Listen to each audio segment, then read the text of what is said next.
Now I'm become death, the destroyer of worlds, is of course the famous and popular quote back from Hindu culture, Hindu scripture, and this amazing deep quote has been also further popularized by the creator of the nuclear bomb, the famous physician Robert Oppenheimer. And you can follow now the beautiful movie about Robert Oppenheimer's life, about his career, about also his later problems in his life in cinemas. It's, I think, an incredible movie. I watched it yesterday, simply the best movie of the year for sure. Really great performance by any actor in this movie, in my opinion. Really a movie worth to follow. If you don't know maybe what to watch in cinemas, please check out this beautiful and epic movie. And in the chess community, we have also our Robert Oppenheimers, because we have the creators of the Stockfish engine, and like almost Robert Oppenheimer's inventions almost destroyed the world, maybe the development of the Stockfish engine could also destroy chess. I think about this sometimes, because the Stockfish engine is becoming so strong, so aggressive in some opening lines, and I think many of these lines, many of these openings that we see now these days are solved till one particular moment. So basically, when we watch now in top GM level many openings, they have this so-called drawish sequences. They have this maybe forced draws in 15-20 moves, which of course the top GMs know. But I think in the future we'll get a situation where chess will not be solved. We cannot say that chess will ever be solved, but I think more and more of these lines will happen that will be simply drawish, that will be simply known as a drawish opening sequence. So in my opinion, as I said, we should not be worried because chess will never be solved, I think, but I think many openings will be solved. Many openings would lead simply into too many drawish positions. So as I said, we'll see now what will happen. The new Stockfish 16 is out. It's simply destroying the competition. It's really playing such beautiful aggressive chess, and now in the super final of the Computer Bullet Chess Championship, it met also this beautiful another new engine, Torch, which is created now by 4 developers of some other top engines like Ethereum, Berserk, the Dragon engine, and Koivisto. So the developers united their strength and tried to beat now Stockfish in the super final of the Bullet competition, but it didn't work so far. In the super final, Stockfish destroyed Torch with an amazing result, 640 points for Stockfish against 316 points for Torch.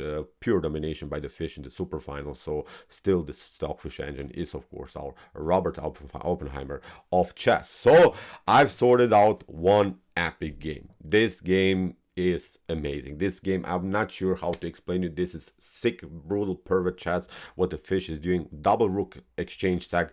Pay good attention, put your seatbelts on, and enjoy in this nuclear bomb produced here by the Stockfish engine. So here the e4 was played by the fish. The Torch engine's response was e5, knight to f3, knight to c6, bishop to b5. We have the Ruy Lopez, the Spanish game is on the board, and now the Fianchetto Defense here by black. So it's not, of course, the best line to play against the Ruy Lopez. Probably a6 Murphy defense or knight to f6. The Berlin defense are the most popular lines, but still, even if you play something like bishop to c6, d takes c6, you can never really pick up the pawn on e5, because queen to d4 is of course this amazing trap. So here that's why c3 making further progress here with the move d4, d6, d4, bishop to d7 by Torch, and now queen to b3. We have knight to a5 forcing the trades of bishops, but Stockfish simply continues here the pressure against this knight on a5. We have c6, the queen is protecting now the knight. Stockfish drops back now with the bishop, and now b5 here by Torch. Stockfish retreats again with the queen, and there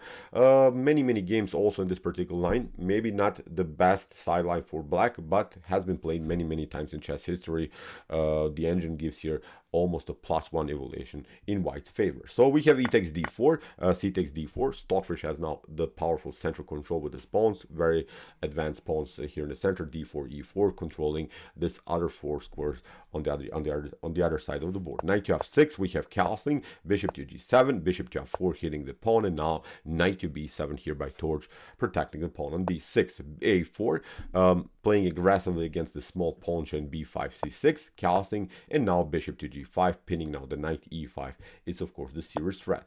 Here a Torch gets out of this mess, creates also a nice queen and bishop battery. We have now bishop to f6.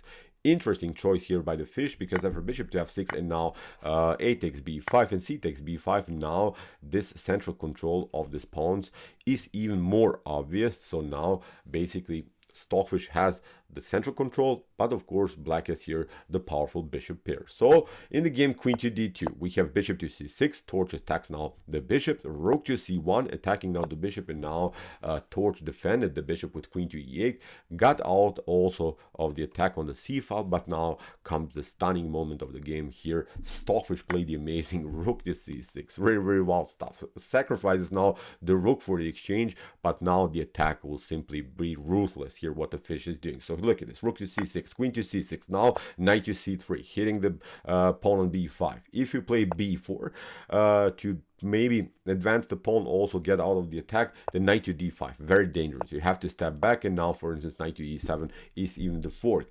If you play something like bishop to d8 here, then I think here rook to a6 is a very dangerous move. You have to again step back with the queen, and now we pick up this pawn. This one is weak, you don't have even time to develop your pieces. This one is weak. If you, as we said, move the bishop somewhere, then knight to e7, knight to f6 are always dangerous checks. So the rooks are disconnected, so many strategic but also tactical problem for black for sure. So knight to c3 played by fish. As we said, bishop to g7, now Stockfish grabs this pawn, it comes with the tempo, and now h4. Again, a new aggressive, beautiful move by the fish, because Stockfish wants to advance the pawn even to h5, because there's simply no knight that controls the h5 square. Many times when we are having this castle position, then we want to, of course, to have many defenders in front of the king. So now this knight is a little bit misplaced, so it cannot really get into the defense. It's also not attacking anything, so it's almost like here the torch engine is playing without this knight on b7. So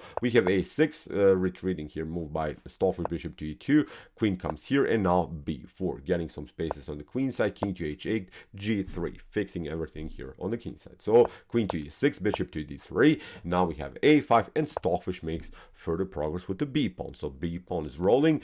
This a5 pawn is, I think, much more vulnerable than this pawn. This pawn is protected by this by the bishop and the knight. Still we have this powerful center, so tricky game here for both sides. So now after move a4, that torch plate, now we have knight to d5, and now comes another interesting move here by the torch engine. Torch plate now the move knight to c5, and the torch engine is saying here, you cannot pick up now my knight because my bishop is attacking the rook. But you can guess what this fish is doing. The fish sacks the other exchange now, plays now d takes c5, sacrifices the rook, but now after queen to a2, an attack against the bishop, and bishop drops back here to g7, now c6. And that was the beautiful idea here, to get two connected passers on the b and c file. So they're rolling now, and they are supported by this powerful knight on d5, and also by the bishop on d3. This knight is a little bit misplaced maybe by white, but it's a good defensive knight in front of white's king, so basically nothing can happen here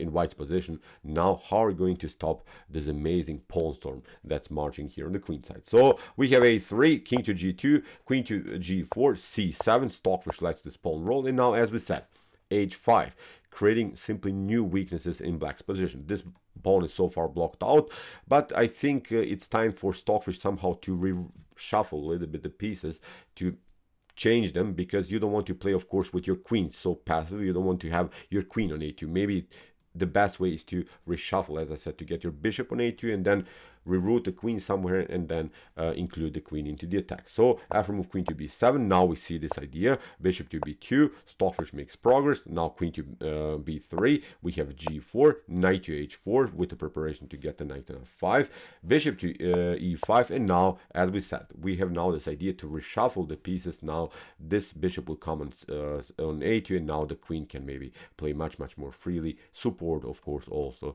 the further progress of these two amazing pawns on the queen side. So rook from a to c8, queen to d3, queen to c6, knight to f5, beautiful square for the knight, and now comes this blockade idea with the bishop on a2, rook to e8, and now h6. This is an amazing paralyzing move.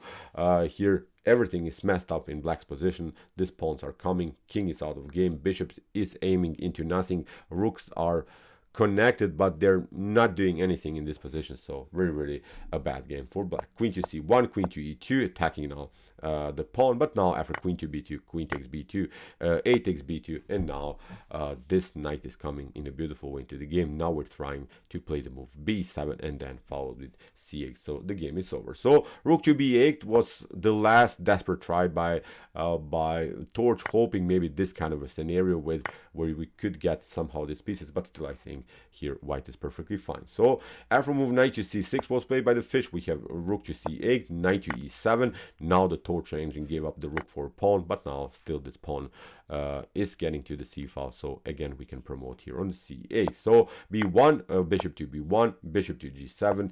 We have now knight to d8, bishop takes h6, the promotion of the queen. Here Stockfish simply takes everything here. Queen comes on f5, after rook to f7, knight to f7 check, and here after a couple more moves, another preparation of the checkmate. You can play just the bishop move, but now with the beautiful knight to g6, the game was over here for Torch. An amazing checkmate pattern with both of these knights, supported here also with the queen. So incredible game by our Robert Oppenheimer of chess, by a beautiful Stockfish engine.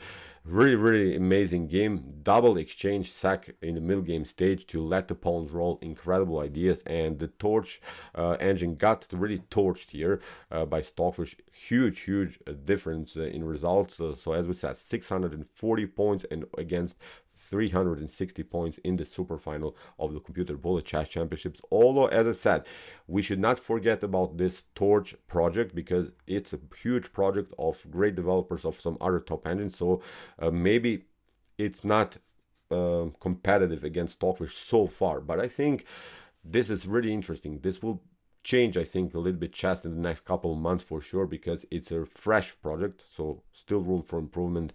Pay good attention. This will be still a saga, I think, about Stockfish versus Torch battles for sure. So, okay, I hope that you enjoyed this game. I really enjoyed it a lot. Interesting ideas of the Fianchetto Defense of the Ruy Lopez. And if you want to see more really ultra aggressive chess games like this, check out our Common Chess Games Played by Computer series. Here's the link of our playlist. And what do we say? Chess is the best, of course.